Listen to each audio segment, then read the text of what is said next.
These monthly meeting, we have two agendas today. One, we're going to talk about the buildings and grounds. I think Mr. Morehouse is going to discuss some topics in regards to that, and then we'll move right after that particular meeting, once we adjourn, into the county facilities, which will include the airport for additional discussion. So I'd like to call the meeting to order on the building and grounds, and there's minutes. Has everybody had an opportunity to review any of the minutes from the previous meetings? If there is, Make the motion to accept minutes. is there a second? Motions. We have a second by Mr. McDivitt, Mr. Sokol. All in favor? Aye. Motion carries. Thank you. Item 3 on the grounds, it's an amendment to Resolution 479. I would ask Mr. Morehouse to explain the amendment in regards to the... Thank you, Mr. Chairman. The original resolution was for elevator maintenance in all county facilities, and the Sheriff's Department, although it was on the bid, their budget code was not included on the original amendment. So I've been asked by the county attorney to amend the resolution to include their budget code, which is found on the resolution. Okay. Is there a motion to amend that resolution by the board? Mr. Simpson and Mr. Sokol. All in favor?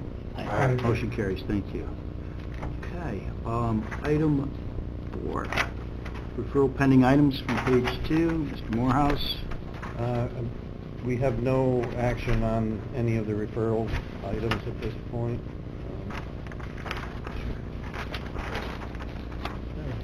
Item 5, information or Mr. Chairman? Could I just, on a couple of the referral items, could I just make a comment? The first one concerning G&G Recycling, they have caught up all of their rent payments, and they are currently making payments even though we do not have a lease. So they're square with the county, and they're continuing to make their monthly payment. And number 3, the Treasurer's Office about the environmental testing reserve to clean up the asbestos and so forth over in the jail. In my opinion, but I believe actually the county attorney to weigh in on this. I think that the original resolution would have to be amended to allow us to spend money over there to clean it up, because that resolution talked about testing, and this does not. That is not testing. So there is substantial money in that fund. So I think if the committee wants to amend that resolution to include that, I don't think that there's going to be a problem. Okay. Mr. McDivitt. I just have a question. Do you know how much money is in the fund? 220 plus or minus $1,000. Do you know what the estimated cost of asbestos removal would be? Well, they were talking at the last couple of meetings, it was like, correct me if I'm wrong, somewhere around 80,000, 60,000. Yeah. Okay. About 80, Just okay. about 89 or 80. 80 to 90,000. Okay, now, is that based on a bid, or is that just kind of a... That's just an general- estimate. Okay. And that's abatement, not removal, right? It's abatement and removal. So abatement, if I'm not mistaken, is just, they're gonna cover it up, seal it, so it's not They're going to friable. and remove it. I mean, the abatement would be to cover it up, and then during that process of covering up, so they were not friable materials, they would remove the material. That would be the only reason for them to abate. We wouldn't have them just abate and leave it. So it's all gonna be removed. I'm not sure that we've gotten to that step yet, whether or not. I think it's something we can have a discussion at a later date about. You know, if there's interest in doing that. I know it was raised at one of the meetings that what are our options over there? The abatement has to be done in order to even develop a plan. If there is a plan out there, if there's any interest by the board committee members to advance that to the point where maybe you can do something differently with that property over there that needs the removal of the asbestos. One more question, Mr. Chairman. Just refresh my memory, the dollars that are in the environmental fund, how are those dollars generated? It comes from the proceeds of the annual tax sale auction. okay, when we sell the properties at auction. The formula is that we budgeted $150,000 over what's owed in taxes, and anything over $150,000 is collected above the taxes, 25% of that goes into this fund. Thank you. So it's not taxpayer dollars, it's proceeds. Thank you. Any other questions? Okay. Information, item 5, core project update. The terrazzo flooring in the new addition will be finished by the end of this week. Electricians are still working, setting up equipment. The state hopefully will be here this week for their data closet, which is a large chunk. That's done. We'll be in good shape with cameras and communication data. The contractors have been working from east to west, so a lot of the rooms are locked up, completely finished now, waiting for a punch list. I am currently putting construction cores in those doors, but at the time of turnover, we'll change all the locks so they match our current keying system. Security areas are about complete. The permanent heat will be started tomorrow, and at that time they can move the woodwork, millwork in. It needs to acclimate to the temperature for a time, and then the courtrooms can be finished. Locker rooms, showers, toilets, they're all finished. Most doors are installed. All of the sprinkler systems are installed and tested. The existing vault, the VCT was installed last Friday, and the file system, the movable file system, will be moved this weekend.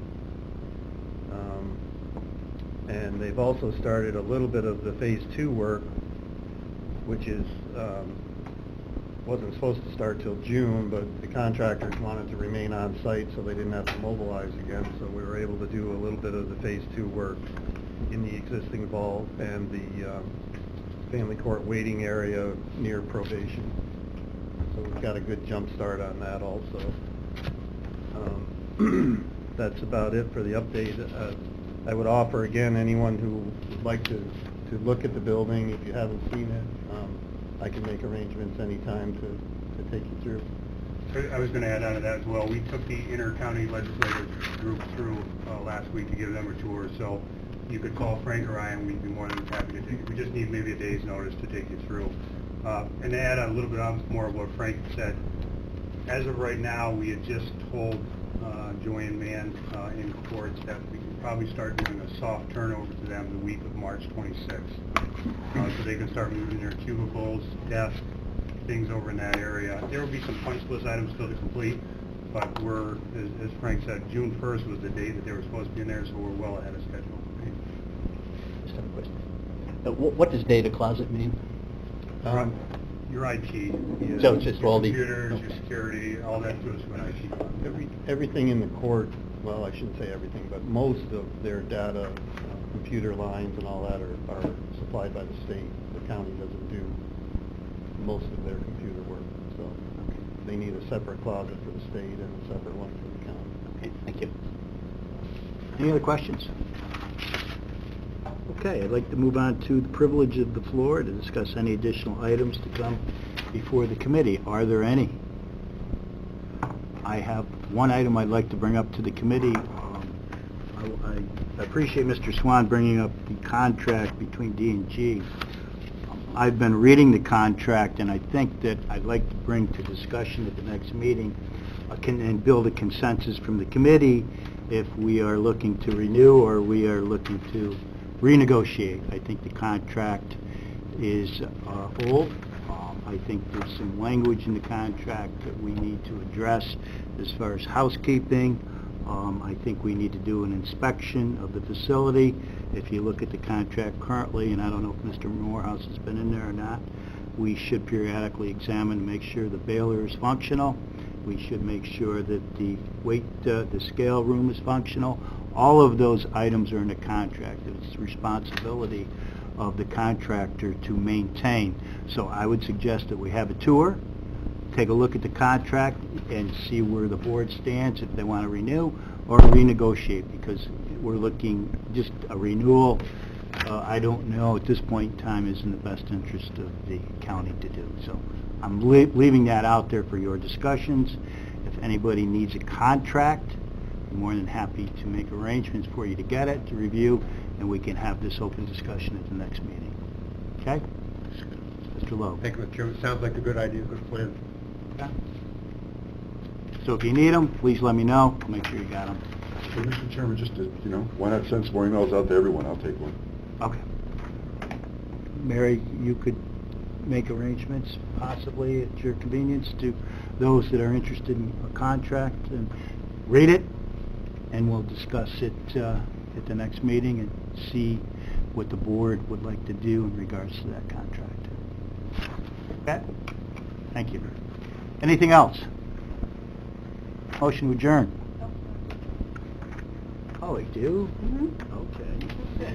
And how come we have a motion to adjourn on the bottom of the page? We got to correct that. Okay, we're going to move into the next part of the county facilities airport meeting. I'd like to call it to order.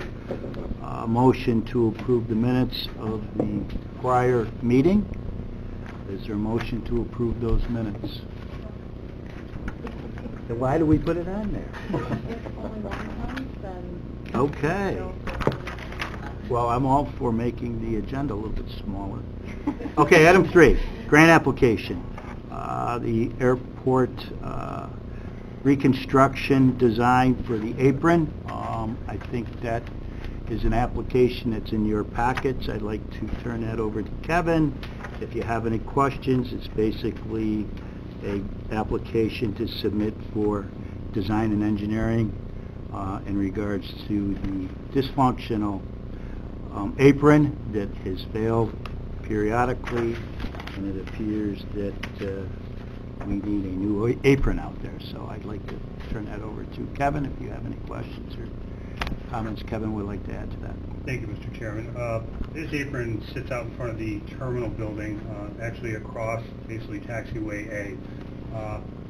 Probably within the last 5 years, this apron has not been used because it's deteriorated to the point that you can't bring planes onto it because of the debris of material that may pick up. This is just the design, and it's an application for a grant for the design work only. I believe if we approve the application for design, we'll go into construction, I believe, 2019. This project, basically, as I said, we'll have 2 phases, design and the construction.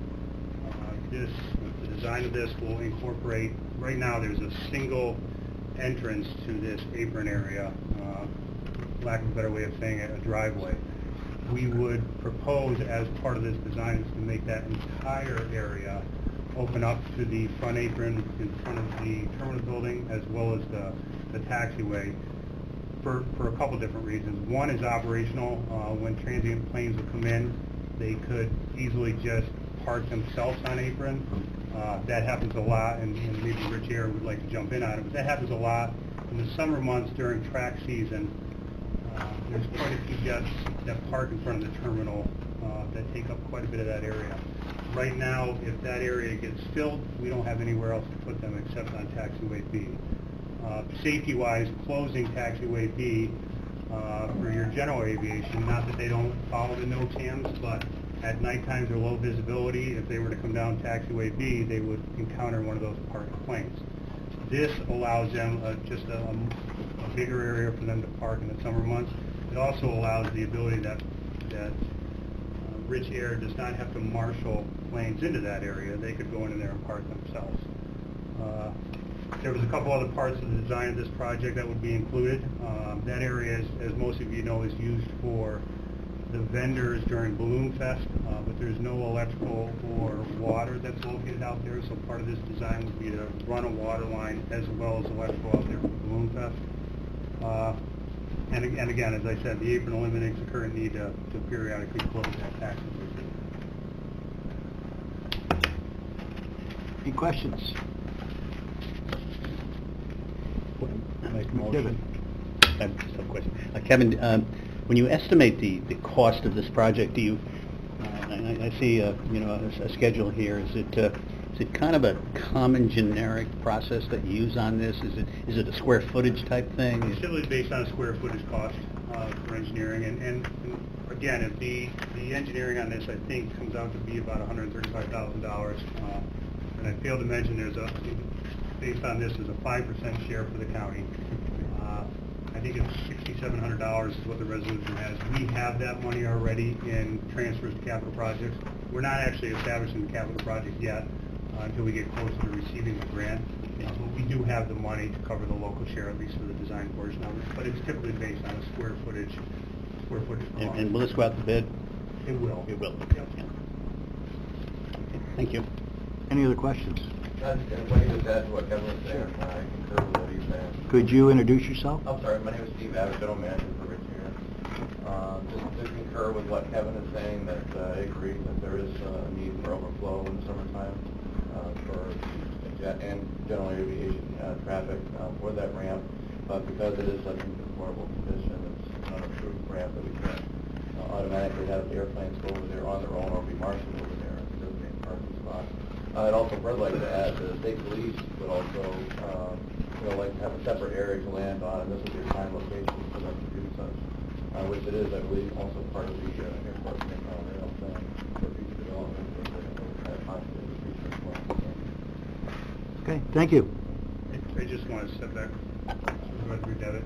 The engineering for this will not go out to bid. We have the term agreements with either CNS, McFarland Johnson, or Pass Road to do this work. Okay. When it goes to construction for the project, that will go out to bid. Okay. Thank you, Kevin. Any other questions around this resolution? I'll give a second for the resolution. All in favor? Aye. Motion carries. Thank you. Okay, the next item is a transfer of funds. It looks like we have to move monies from the temporary salaries from regular to temporary salaries to continue to pay for our airport manager. Is there any discussions around that? And the amount is, Kevin? $20,000, and that was based on an estimated cost that I had our fiscal manager come up with for, I think it carried us through the end of June. I'll make that motion. Is there a second? All in favor? Aye. Motion carries. Mr. Wild? Yeah, before that, for a discussion standpoint, I was recently made aware, I think many of us were, about an issue with the airport with FAA Okay. issues. We can discuss that when we get on to the privilege of the floor. I do understand, but this is related to our current manager. Okay. I've heard comments, it almost leads me to believe that there's a lack of confidence in terms of his ability to do the work. And if that is shared by more than a few of us, maybe there's something else that we should be doing in terms of extending this $20,000. Okay. Mr. Sokol? Yeah, thank you, Mr. Chairman. I'll try to respond to your comment in a minute. Right, and I did read the same report. There were 11 violations. It looks like 3 of them were taken care of. I guess my question was, who is the onus on? Is it on the airport manager? Is it on Ross? Are they general discrepancies? I mean, are they fixable? It looked like in the report that I read also when I got in the latter part of the day yesterday was that they're giving you a timeline to achieve the necessary improvements that need to be made, and I think a lot of them expire at some point in time in March to be able to achieve that, and there's always an extension that you can have. Some of the improvements or some of the violations, I don't even want to call them violations, but because they didn't really say that they're going to look to prosecute or fine the county in regards to that, but some of the points of interest that they brought up are going to be addressed through one of the projects that we have established. Just to add to Mr. Wild's comments, I think and I'm new to this here, believe me, that we're doing a disservice to the airport and the county by not having a airport manager full-time. It's very, very difficult. I think when we're asking some gentleman that's working full-time, number one, to tend to issues at the airport after his 40-hour-a-week job.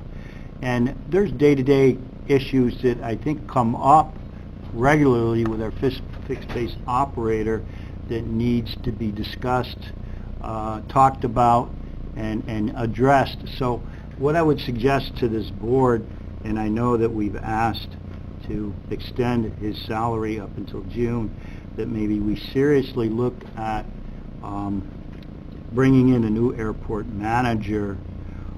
And if you look, and a couple of reasons for that is to have oversight of the operations currently, but also I look at if we bring in a manager or a contract administrator, and we chose to go to a new fixed base operator, we'll have somebody on the premises that will be able to take a look at the contract and talk about any pending issues at that point in time, rather than have to discuss those issues at a later date.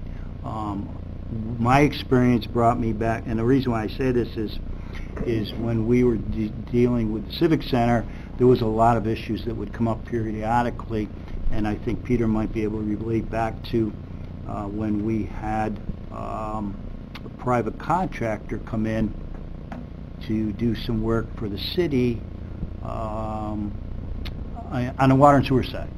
And what happened a lot of times was they would interpret the contract one way, we would interpret the contract another way, and a lot of those things didn't get resolved. But in this particular case, if you don't have someone there full-time to deal with that, these issues become pending and they don't get resolved. So my point is, whatever we decide to do, I think we need to have someone there, number one, to be there 40 hours a week full-time, to be able to deal with concerns by the FAA and other issues that come up in regards to that. So, Alan?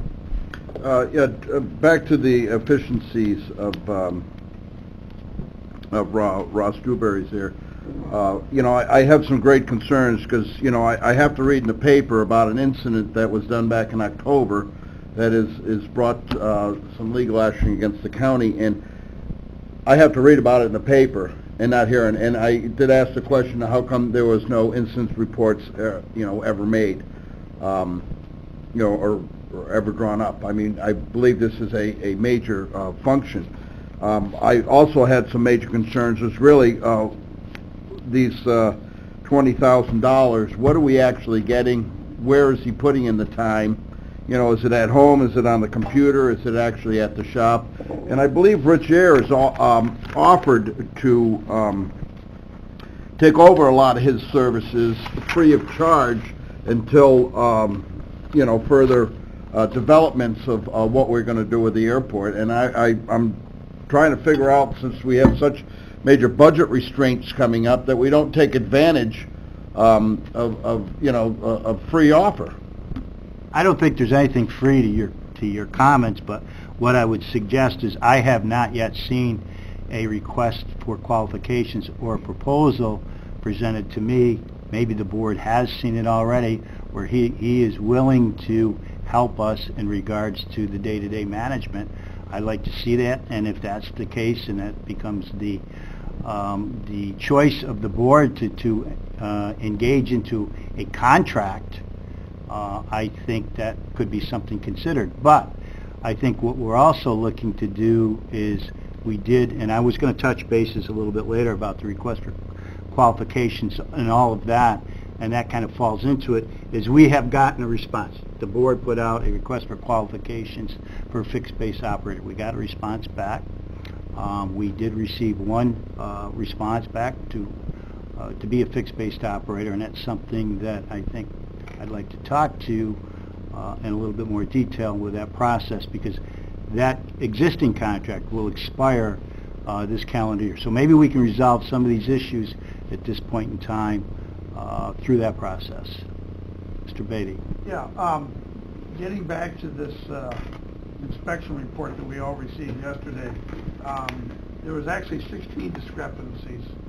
The report was done January 22nd to 24th, and where my concerns are, number one is, if we want an extension to filing our reply, it needs to be done this Friday, okay?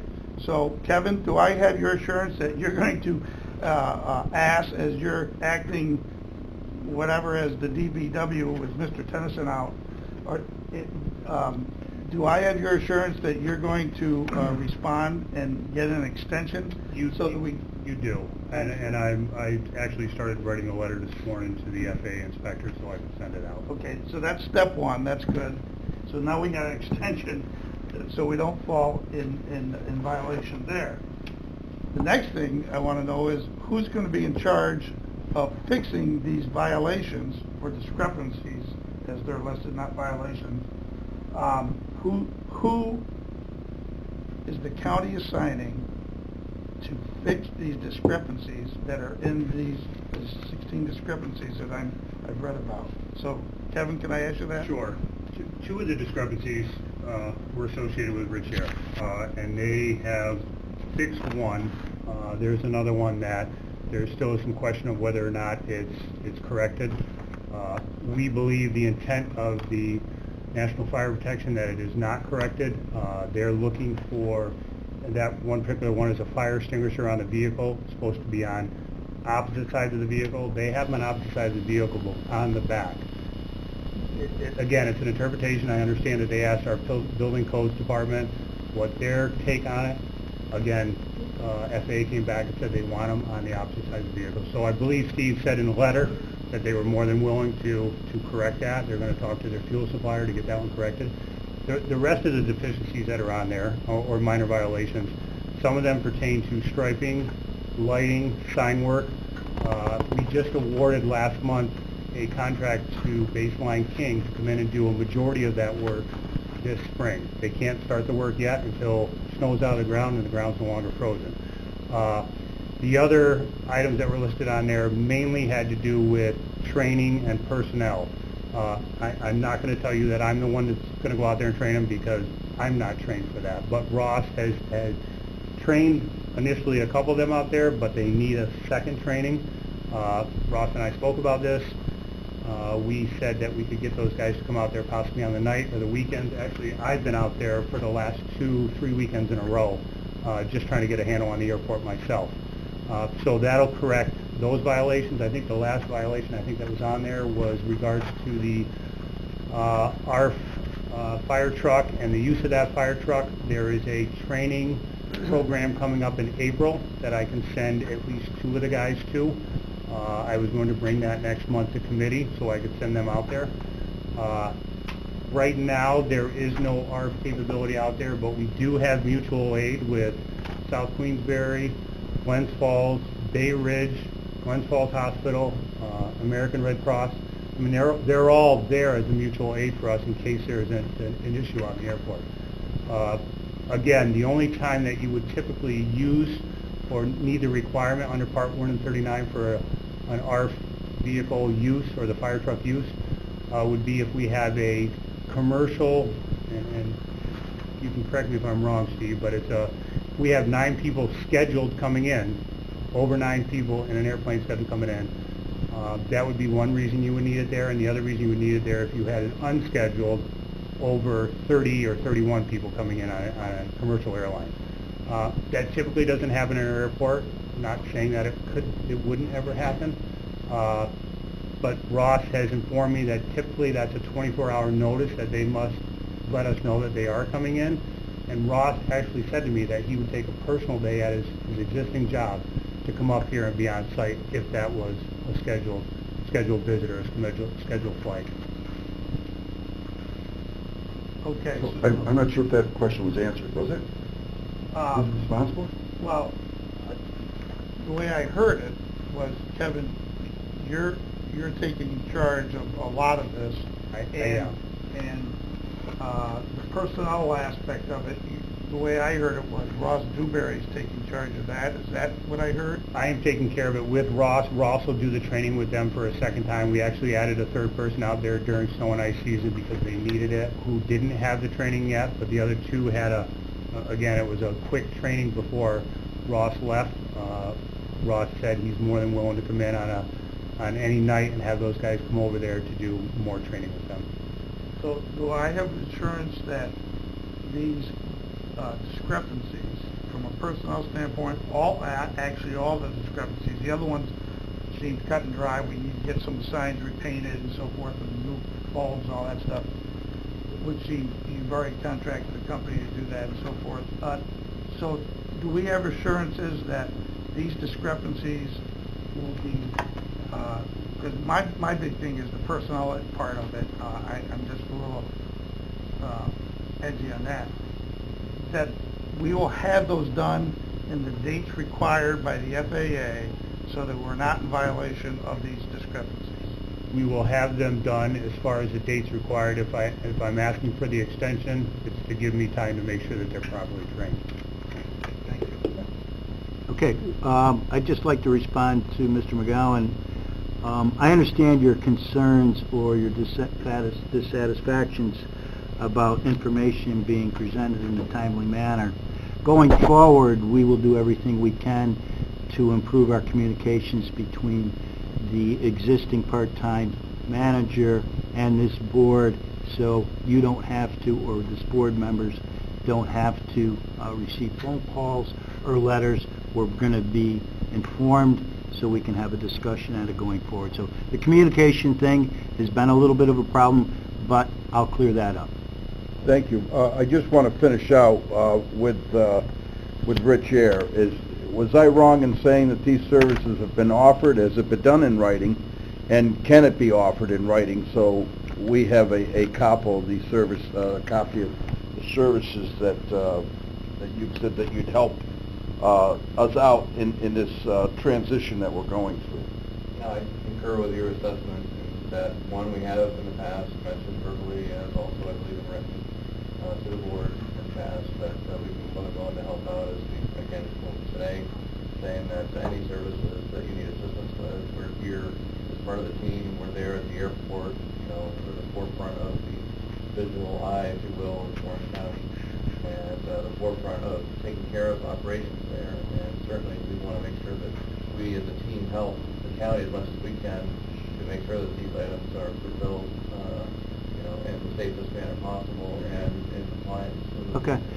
Mr. Abbott, would you have Mr. Lapper, hi John, how are you, to send over a copy of that proposed agreement to Mary, and I can take a look at it along with the board members, and we can respond back to you in time in regards to that? Last year, we, at one point in the process, before the RFP process started, Rich had us submit a proposal that he would take over the whole operation of the airport as one of the alternatives, so I'll get Okay. But we'll get into the RFQ in a few minutes if you guys can just be a little bit patient in regards to that. So if I understand what you're saying is that goes along with either you're taking care of the whole airport or you're not. So right now, we've responded to the RFQ and that. Yeah, let's talk about that, and then independently we can talk about something else. Earlier on, we had said that the issue with the airport manager, that the chair would be willing to take over the whole operation of the county, and that was something that the county wanted. What Rich would like me to say is that since Kevin has been more primarily involved, he's been a real problem solver, and it's gotten a lot smoother, and it's been very positive. Good. We look forward to working together. Mr. Love? Yeah, thank you, Mr. Chairman. I agree 100% with you talk about we need to kind of expedite aggressively identifying a manager, not necessarily an FBO, but someone to represent us at the county. With regard to the question about the ARP, we're all aware, or not necessarily everybody, but we spent a ton of money on that equipment, and you said at least 2 people. We probably should have 10 people trained on that, so that at any time, day or night, 24/7, people will be over there to operate. Okay, I'd like to give Mr. Gardy the I'd just like to say it's up to this committee to fill the jobs over there then, because all we've got is temporary people that we took from snow and ice, and we moved them to the airport, and we expect them that they're going to know the operation of the airport for the wintertime. I know that some of these people go back to other jobs in the summertime. We're not going to solve any of this personnel issue unless you get permanent people over there, people who are going to fill the jobs that were vacated, the last one in December, rather than just putting temporary help. You can't expect that somebody's going to go in there and learn the operation of the airport with a 7-hour training course. It's not going to happen. Learning the operation of the fire truck, it's going to take more. We send people every year. We send people out to the school to learn how to operate that fire truck. Every year we've done it. They're all gone. So, it's up to the board to take the responsibility to know what you got out there. You have 3 people that you've taken off of snow and ice, and you moved them to the airport, basically to plow the runways in the wintertime. So if you want them to learn these other things, then let's make permanent appointments to the employees out there that work for the county so they can be trained properly on all this stuff. Mr. Weil. Mr. Chairman, thank you. My question is for Mary. Mary, with this situation, with not being trained in the operation of the fire equipment, is there liability that we potentially face by not having that staffed appropriately today?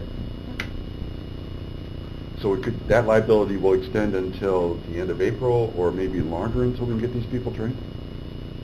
Again, as I said, we basically have it set up right now that, and I don't necessarily like to call it no jam, but it's issued that we are not using our vehicle, that it would be mutual aid from either Bay Ridge or I understand. South Queens. Is there liability because we have that equipment there, and we have to rely on other people to come and solve an issue, right, or respond to an emergency? Is there liability for the county? There could be. It depends on what would happen and what the claim would be. To me, it sounds like we're at risk right now.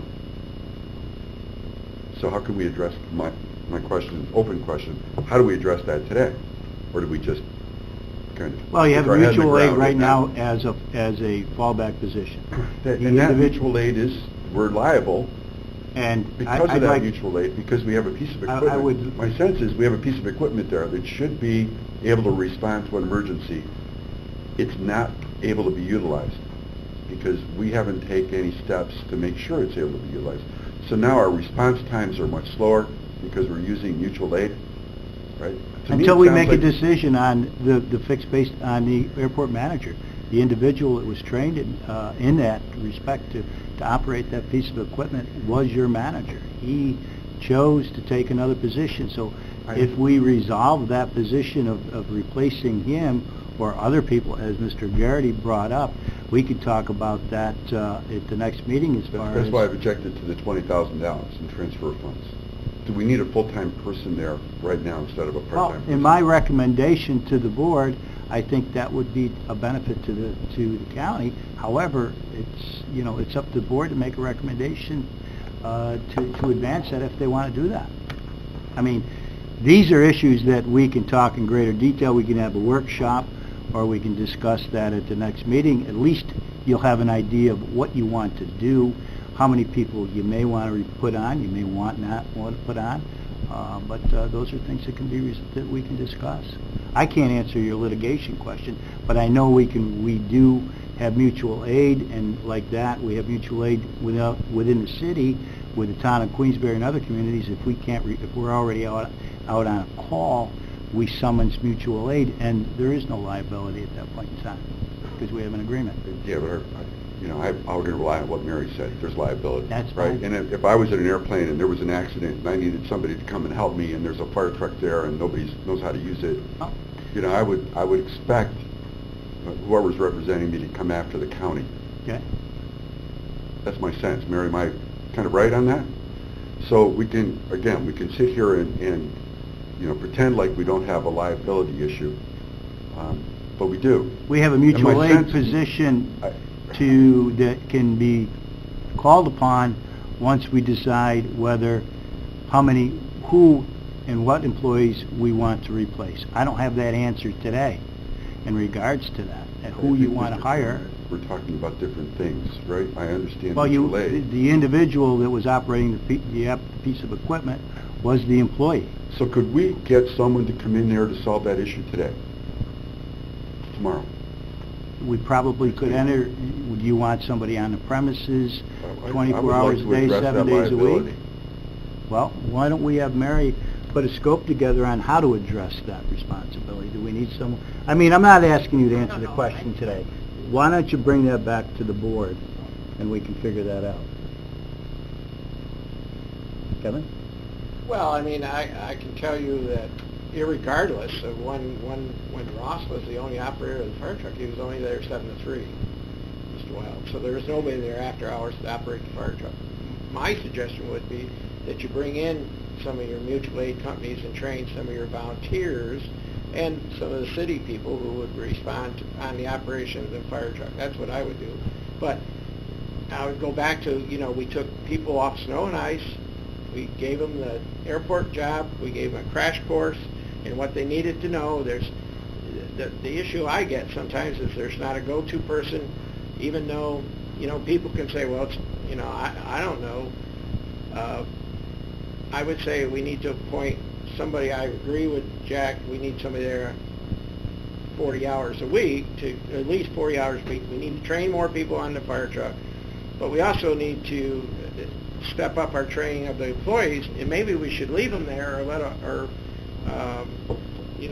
post for the jobs over there on a permanent basis, because these people will be leaving in another couple months, and then you're going to go right back through the same scenario. You got people there, give them a crash course, and then they're airport operators.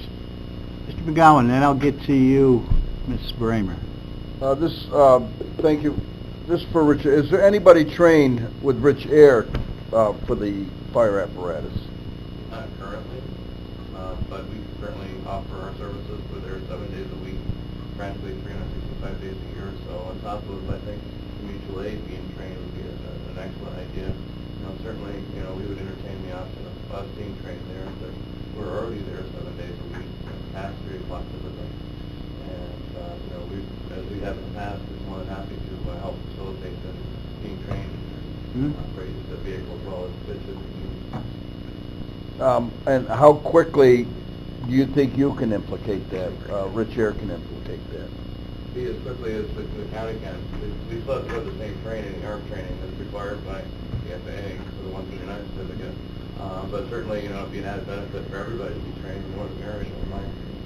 So would it be easier to have them come to our facilities and do the training on our equipment and also have our mutual aid people there and do it all in one time? Because it would just seem behoovious that we, train as many people as we can so we have around the clock, if it be volunteer or if you guys happen to be off to Prevence, before you could get back and a volunteer was there.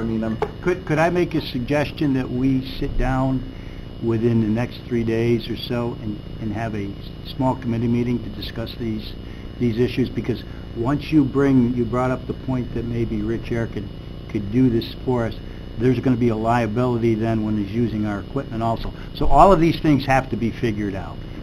It's been apparent that there are some concerns by my board members here that we could have a liability.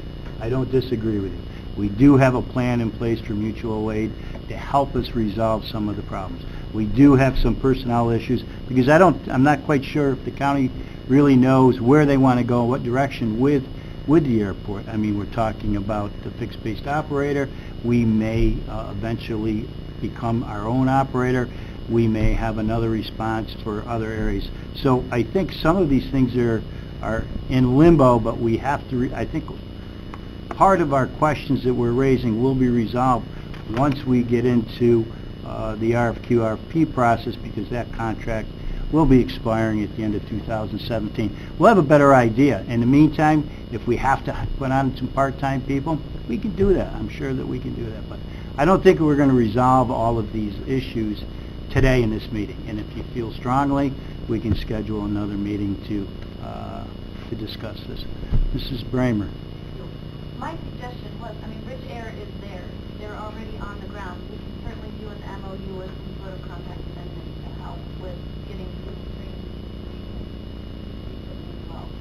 Another point that I wanted to bring up related to the airport is the letter from the FAA that we received last month, and I wanted to know if Kevin could give us an update on that and whether or not the airport manager has responded.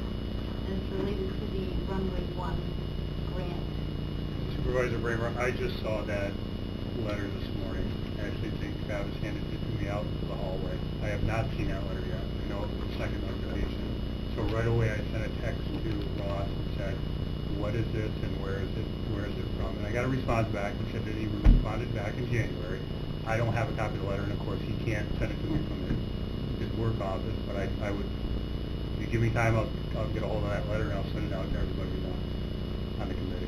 I think it's being pretty clear that we probably should move into another direction where we have our own full-time airport manager here, because that's going to resolve some of these questions, some of these communications breakdowns that seem to be occurring that are raising issues. So I think that's something we can talk about.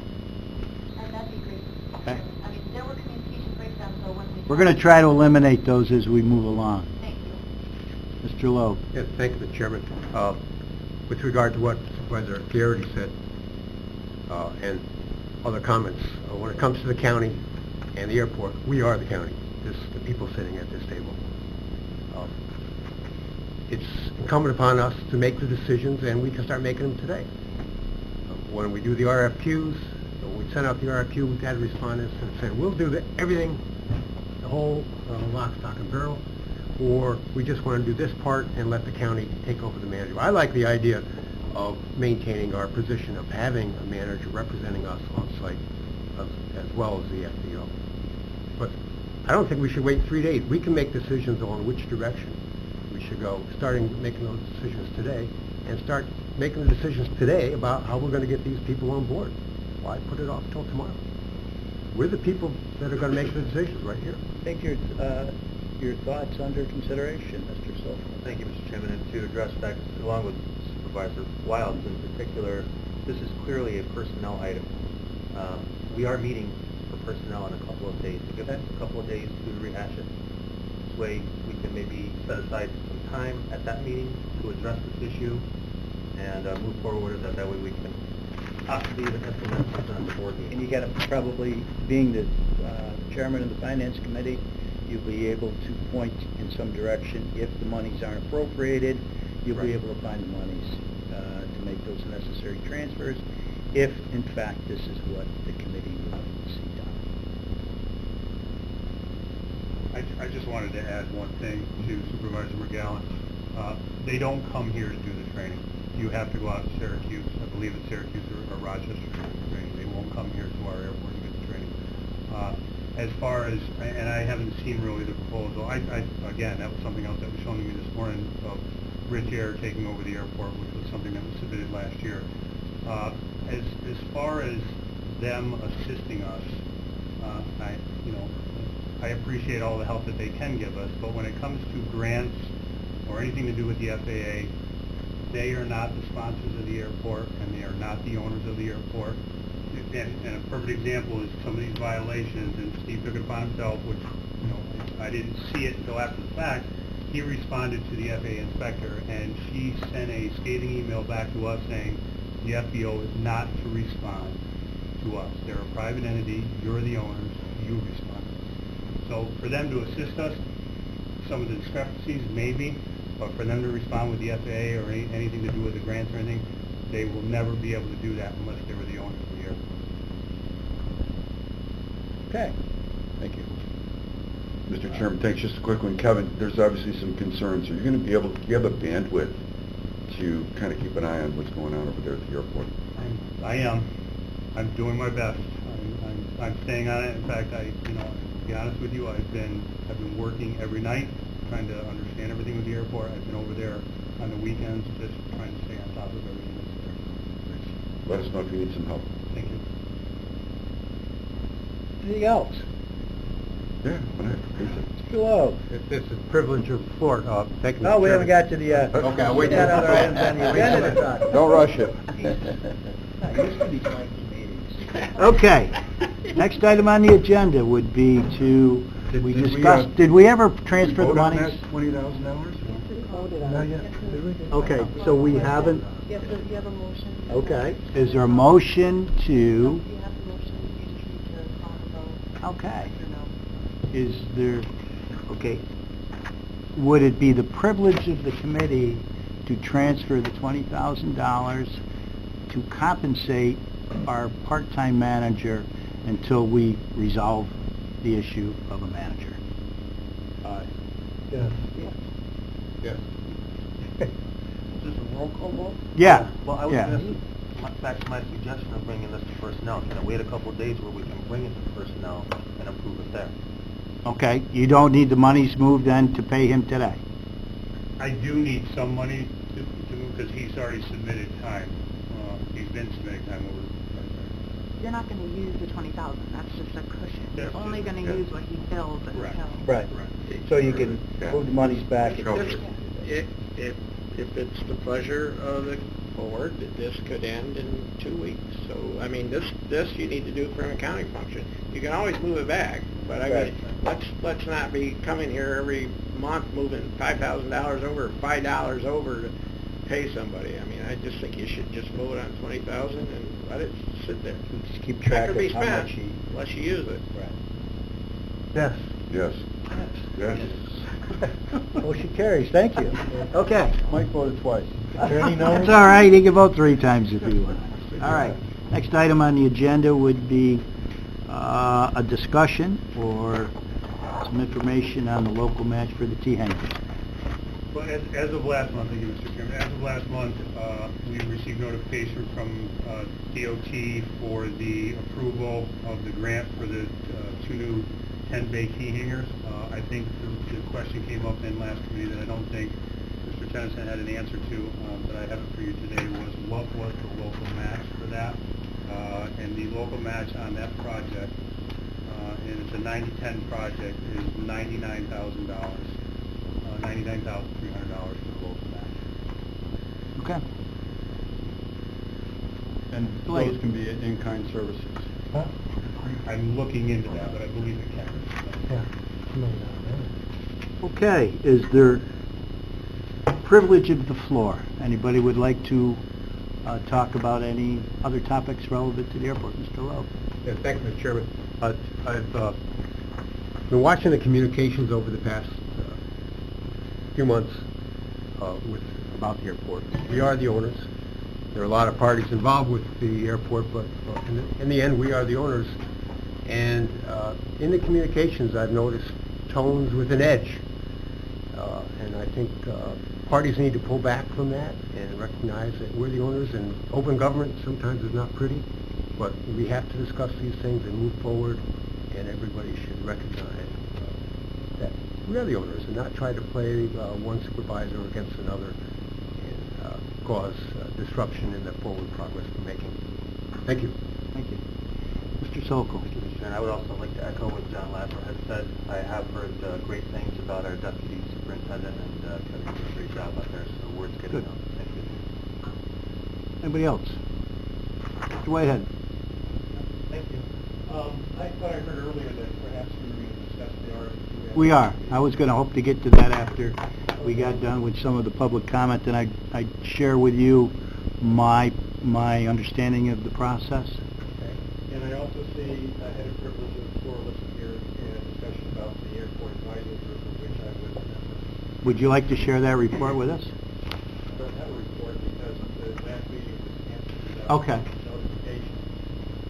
I'm wondering actually if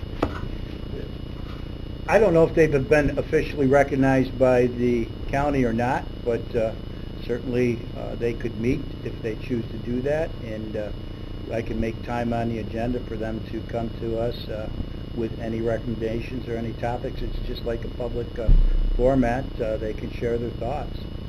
So we did do that last year, and I think I attended nearly every meeting. I'm not so sure that any consideration was given to what was discussed. It started off a year ago with this proposal from the chair to save $534,000 a year, and that never got discussed. It's been over a year. We all had some different opinions on that. I think they're valid opinions. Some of that got incorporated perhaps with the RFP that was put out there. But I really think there's got to be an open discussion, and there are a lot of ways to look at this.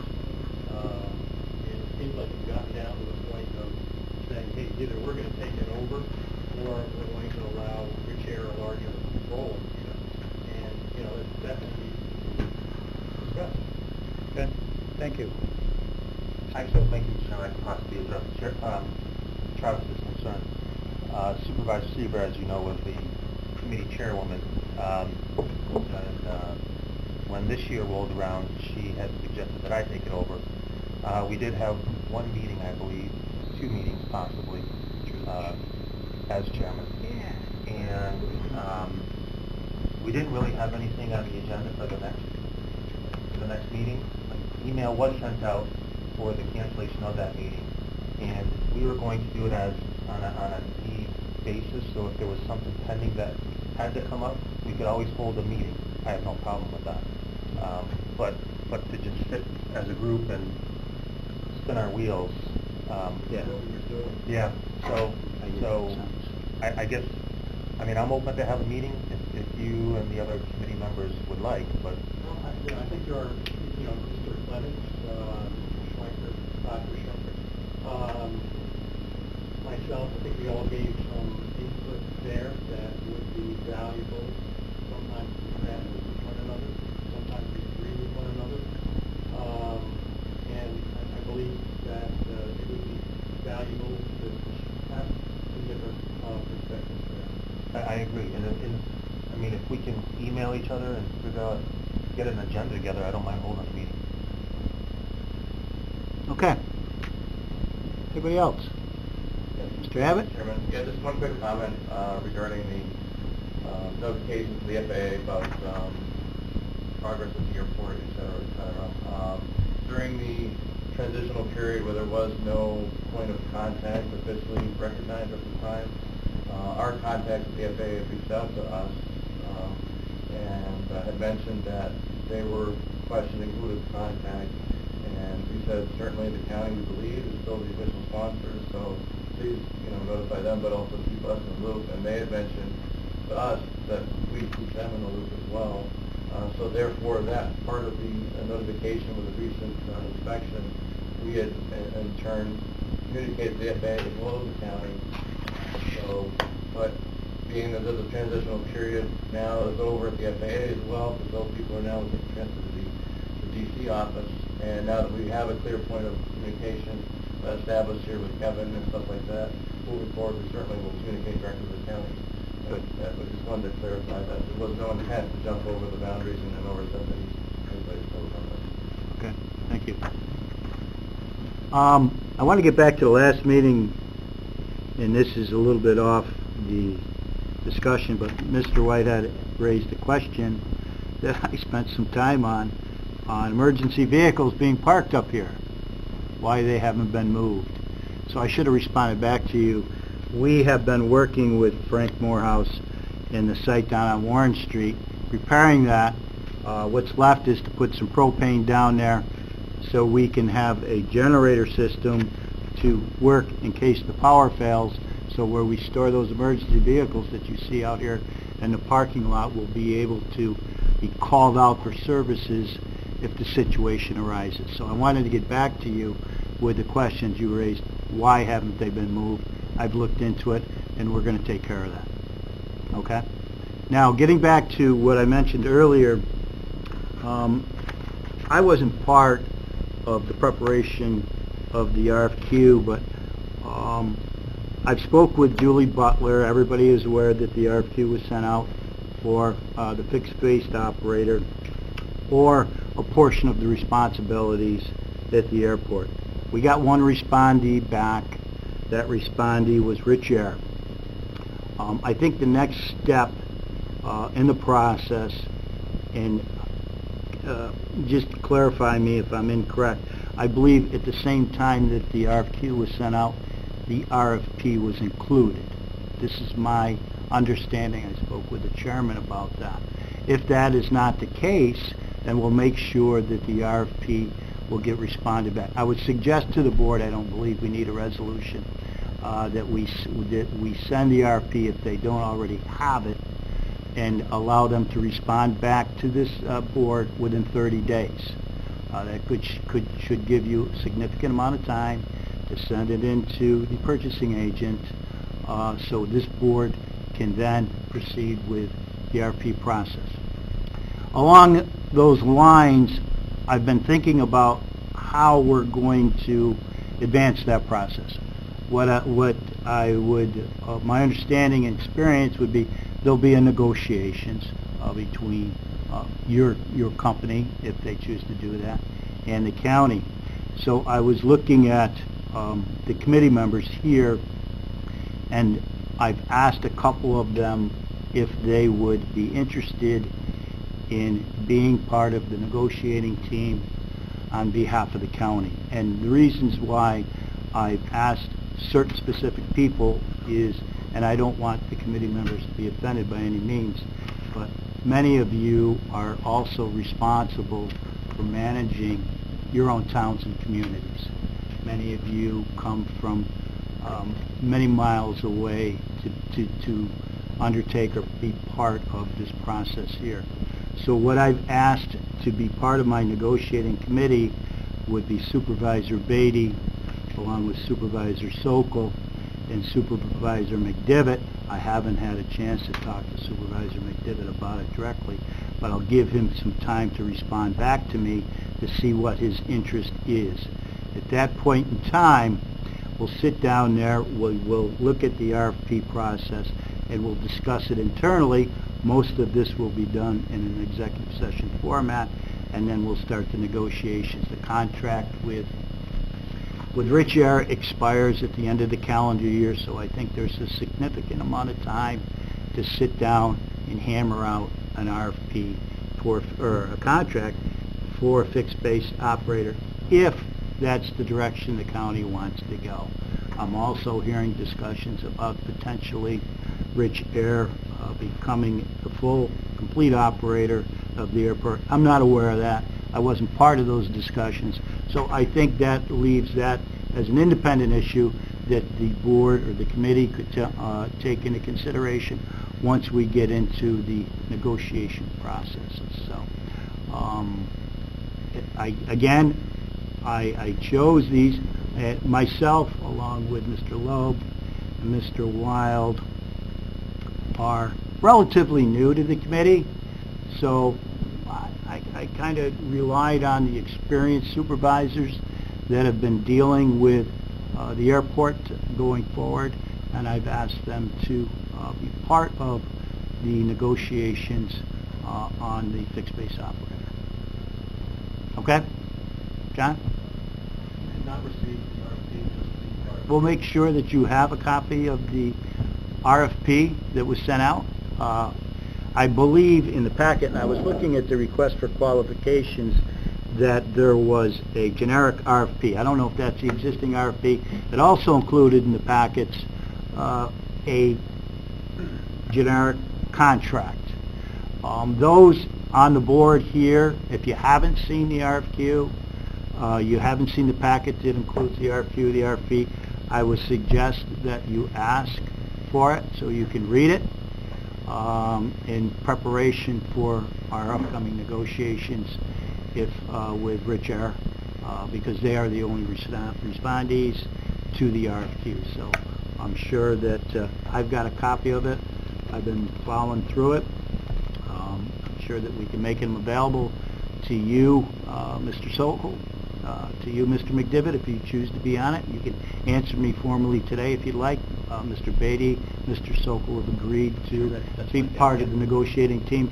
I'll make sure that you guys have all of the information needed to sit down and discuss this. Okay? Mr. Wild. Chairman, I know you didn't select me, but I'm not sure if you're aware of my background, but I personally had to negotiate multi-million-dollar contracts in the private sector. Well, I'm sure he has, So but I just offer my assistance if you'd like to. Well, there may be another small project that may come up as a result of the negotiations. I know Mr. Brady brings a lot of experience in the private sector also, along with Mr. McDivitt, Mr. Sokol. Not only that, but they've been here. They've been part of a lot of the history here. But I will tap your resources when at some point in time. I appreciate your interest on that. Anything else? Mr. Loeb. Chairman, just a quick question. We only received one response for the RFQ. I know we sent out RFQs to people who expressed interest. particularly, there was one company in Colorado that said, oh, yeah, we're all about this. We want to come in and we have great experience in running airports, and we're going to They didn't help you respond. out. They didn't- No, nothing at all. I don't have an explanation on why they didn't respond. All I know is we have one respondee for the fixed-based operator, and that is Rich Air. Thank you. We have a timeline to engage into those discussions and those negotiations. Anything else? Is there a motion to adjourn? Is there a motion for it? Is there a second? I'll second. All in favor? Aye. Motion carries, thank you. And those that need contracts, if you haven't gotten a copy of the request for qualifications that we sent out,